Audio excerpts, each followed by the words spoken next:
What's going on, everybody? Welcome back to ICNV Drives Edition.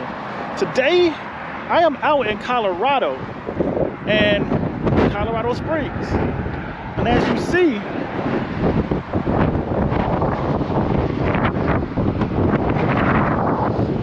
I got some snowy terrain. Well, not exactly, but I wanted to get behind the wheels of an SUV that could handle this snowy terrain, but it didn't quite work out like I planned. But we gonna talk about it, because as you already know, I'm behind the wheels of a BMW X5. Let's talk about it.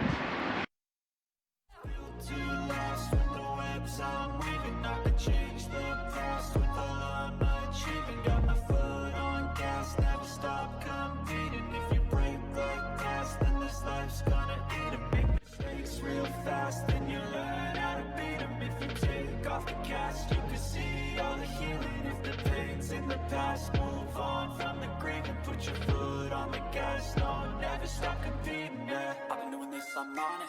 I just wanna be iconic. Sipping on a gin and tonic. Got me going off when I'm on this topic, yeah. If I ever play, I want it. You know that I'm always honest. Stay away from those who are toxic. Keep them out your face, no way, you don't want it, yeah.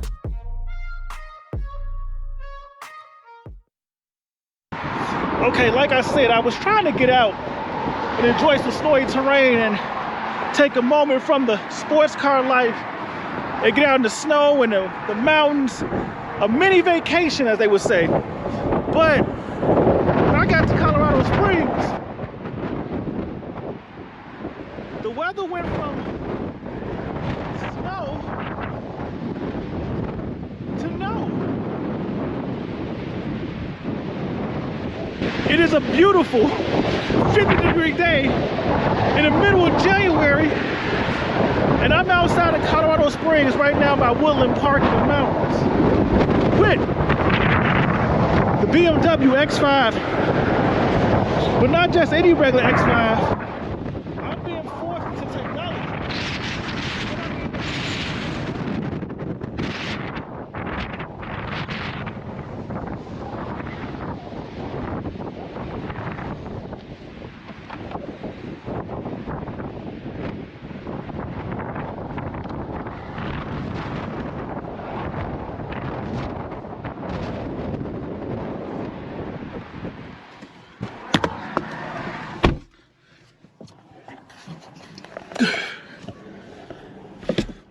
Okay, it got windy outside real quick.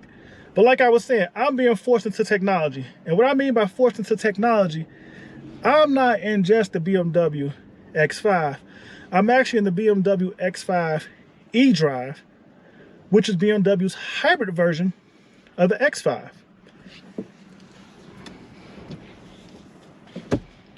Now, many of you know that's been following the channel, I've actually been considering getting the X5M, which is completely a totally different animal.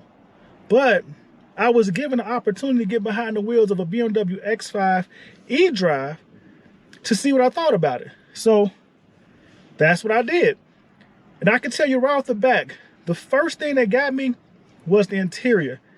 It reminds me so much how much I enjoy luxury.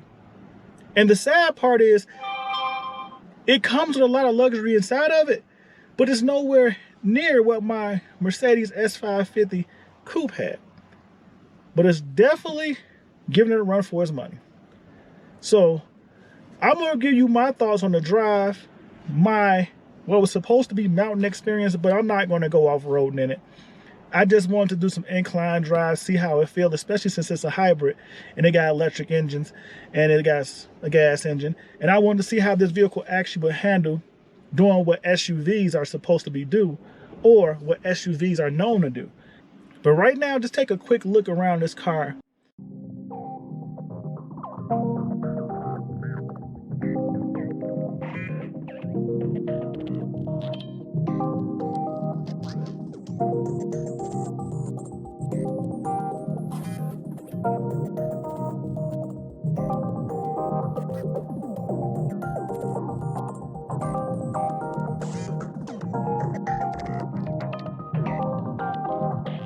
As you see the dashboard, it says welcome. I have to come down here to hit the power button.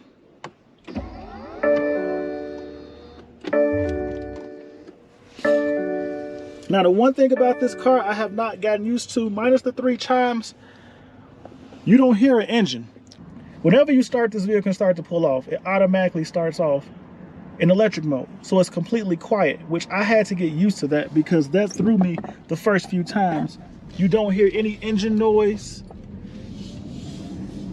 You don't hear any engine noise. It's just completely quiet. And then as you accelerate and say get above, I want to say 30 miles an hour, somewhere in the 20s, the engine may kick in. But it's just like your car now that has the engine auto stop feature. When it doesn't really need the engine, it cuts it off. Also, when you're not on the gas, it goes into recharge mode for the hybrid version of the hybrid aspect of the car. So it starts to charge the batteries. Now, coming up the mountain, this wasn't a really big benefit, but there were times, because you can see it in the gauge cluster, that it did actually still charge the battery. But going down the mountain with these steep inclines, and at one point it does, I believe, get to like 9.3. I just let the car roll, and the incline from the regen factor of the battery helps charge the battery. So I guess daily driving throughout the hills isn't a bad thing. But before I dive into that information, please hit the like button, subscribe to the channel, join the ICNV Driver Edition community. We talk about interesting conversations that my community brings up, or not only that, we share videos, create some interesting posts, and I have a lot of fun on this channel as well. So if you're looking for a way to pass the time with something interesting, become a subscriber, hit that bell notification, and check out the videos as they come up. Now, let's get back into this video. Now, the car is all-wheel drive. When you step on the gas and it gives you the e-boost, which is the electric assist of the motors, it takes off. It's actually quite fast. So it's not a slow SUV by any means. I think it may be quicker than the normal BMW X5. So the one thing I can't get over with the car is the silence. Either BMW has definitely improved the quality of their interior, which I have no doubt in my mind that they have done. But at the same point in time, a lot of the factor goes to the fact that there's no engine always on. So as I drive this car, what I can tell you, because I've been in it for like 3 days now, the driving experience has actually caught me by surprise. I really agreed to take the car, one, because it was offered to me, and then two, because I was really interested in the technology upgrades that would possibly come on an X5M. Because I am strongly considering one. But when I got in this car, I love my Corvette C8. I'm definitely considering getting the Corvette C8 Z06 or E-Ray if opportunity, makes itself available. But while driving this car, while behind the wheels of this car, I quickly remember that I truly love luxury cars. And there's nothing wrong with that. I mean, you can have the best of both worlds, but I've gotten so used to daily in my C8 that I really hadn't even thought about what to own as a second car or anything that would actually rival the C8 for my driving. So now looking at this car, I really feel like I'm missing that perfect second vehicle. So believe it or not, this is kind of rubbing me a really unique way that makes me think about maybe I need to go ahead and upgrade to something else as an alternative. The car has a ton of safety features. As I drive around, I see the blind spot monitors. I feel the lane assist kicking in. When I get too close on cars, the camera switches on and it also activates braking and things of that nature. So BMW has definitely delivered a premier vehicle and didn't spare any, I would say, options with this. Now, unfortunately, this one doesn't come with massaging seats. There's also no heads-up display with this vehicle. That was the first thing I noticed because I'm so used to driving with heads-up display. But I do have that beautiful panoramic roof that opens up, and it opens to let the light in the car. It makes it almost feel like I'm driving my convertible. The rear, I have dual climate controls, actually like 3 climate zones, heated seats for the front and the back. I like their new screen for the front that shows the separation of the driver's climate controls. The steering wheel is very interactive, and the only thing I can say is, other than this smooth ride in the daytime, but really gets my attention or makes this car so much fun is when you drive it at night. So I'm gonna share with you some of my night experience driving, so you can see how the interior looks, the accent glow light in the interior, and just how amazing this truck truly is. Now, as we take a look at the interior, we get to see what I like to call the mood lighting, but it's actually called the accent lighting of the interior. And as you look around, you really get to see that this gives the BMW what I would like to call a more luxurious appeal or feeling, and it accents the drive. So as you get some quick driver's footage, I want you to recognize how the accent lighting, or as I say, the mood lighting, really changes the vibe while driving. Now, real quick, the BMW has tons of luxury features, and I'm just going to run through a few options for you to see.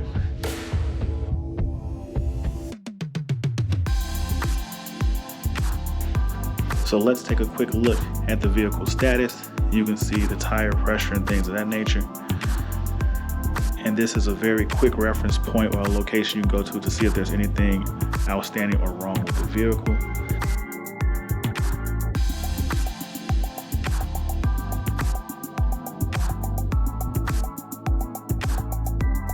Let's take a look at the vehicle settings. As we look at the vehicle settings, what you can see is there are several different selections you can choose from. Driver specific functions and even electric mode functions, which you can control certain aspects of the electric mode. You see, you can select certain things as the driver steering, the feedback, and so forth. Pretty much the same thing as you can select on pretty much every vehicle with any type of magnetic suspension or sport tuned and unsport tuned suspension, where you can control the softness of a ride or the stiffness of a ride. Now let's get to these driver assistance features. We can see there's safety warnings, speed limiting assistance, lane departure, things of that nature. Then we also have what I call the interior preferences and settings, but that's more so focused around the interior lighting options. So you can see we have blue, green, purple. Just take a look and let me know what you think. Like I stated before, this X5 to me, all these options and features, and this is just a quick reference, enhance the luxury of this vehicle and brings a different vibe to the car. So it just intrigues me more about the vehicle. But there's other aspects of the car than just these few luxury features. So let's focus on the actual driving experience, and I will give you my conclusion and final thoughts from being behind this X5 for the past 3 days. When it comes to the BMW X5 E-drive, what I have to say about the vehicle is I was truly impressed and I truly enjoyed it. But I really feel like I really enjoyed more the actual features on the vehicle and not the actual car itself. The reason why I say that is I truly like luxury equipment or luxury vehicles, and I fell in love with all the options and toys on the car. So that part really won me over quickly, and I give BMW a round of applause for that. But when it comes to the actual vehicle itself, well, what took me by surprise was with the hybrid system, when the electric motor is fully charged or has any form of charge, the driving experience is really very comparable to the normal X5 and possibly slightly better. I drove the car for 3 days straight. 2 days, I did not charge the battery. I did not plug it in and recharge the battery.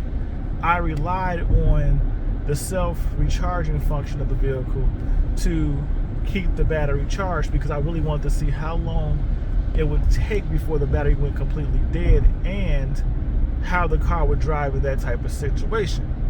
Well, my longest drive, just so you understand, was legitimately about an hour and 20 minutes straight. After that, I drove all together maybe 168 miles within 2 days in normal everyday stop and go traffic, not to mention a little bit of highway driving. And in the midst of all of that, I would like to say the battery went dead somewhere along the 2 hour of complete driving timeline. But in the midst of that 2 hours, I really saw it go down quickly with just the normal getting around traffic, accelerating on the highway, passing vehicles and so forth. But there was also some recharge in the midst of it as well. But once the battery was, I'm not going to say fully depleted, because I don't think the car will actually let you take it to zero. But once it was pretty much fully depleted, where it wasn't constantly engaging, it would engage at times, and then you can feel the electric motor shut off, because however much power is needed to operate it wasn't there, or it was being restricted. It didn't really impress me as a vehicle I would like to own or drive. We all know all electric vehicles are coming. And since we know the all electric vehicles are coming, I feel like the R&D for the hybrid really isn't there. And there has to be a better way to preserve longer battery life while still incorporating the engine in the car. But because electric engines are being forced upon us all, I think the R&D to make a better version of a hybrid is not there. And there is no desire or reason to even improve upon it, so we're getting what we're getting. And for the sake of argument, something is better than nothing. And that's where I feel like the BMW X5 E-drive has fallen into. I feel like there could be more technology invested into this to make this an even better option. But since all electric is coming, there isn't. And I say that to you because I've seen all electric cars go 200 plus miles to a charge. So I still can't understand why the best we can do in a hybrid combination is 30 miles in pure battery form. But that's just my thought. But let me know what you think in the comments.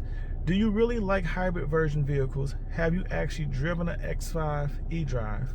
Have you driven any hybrid that made you say you think this technological advance really isn't that advanced? Let me know. Let's have a conversation in the chat below. But as always, until the next upload, ICNV Drives Edition, please don't forget to hit the like button, subscribe to the channel, join the ICNV Drive Edition community. I shoot videos based off what my community would like to talk about, and some of my daily travels and adventures, and a little bit of messing around as well. So if you want to enjoy this type of content, hit that subscribe button, click that bell so you don't miss the next upload. But as always, stay blessed, stay safe, and I will see you in these streets. Peace.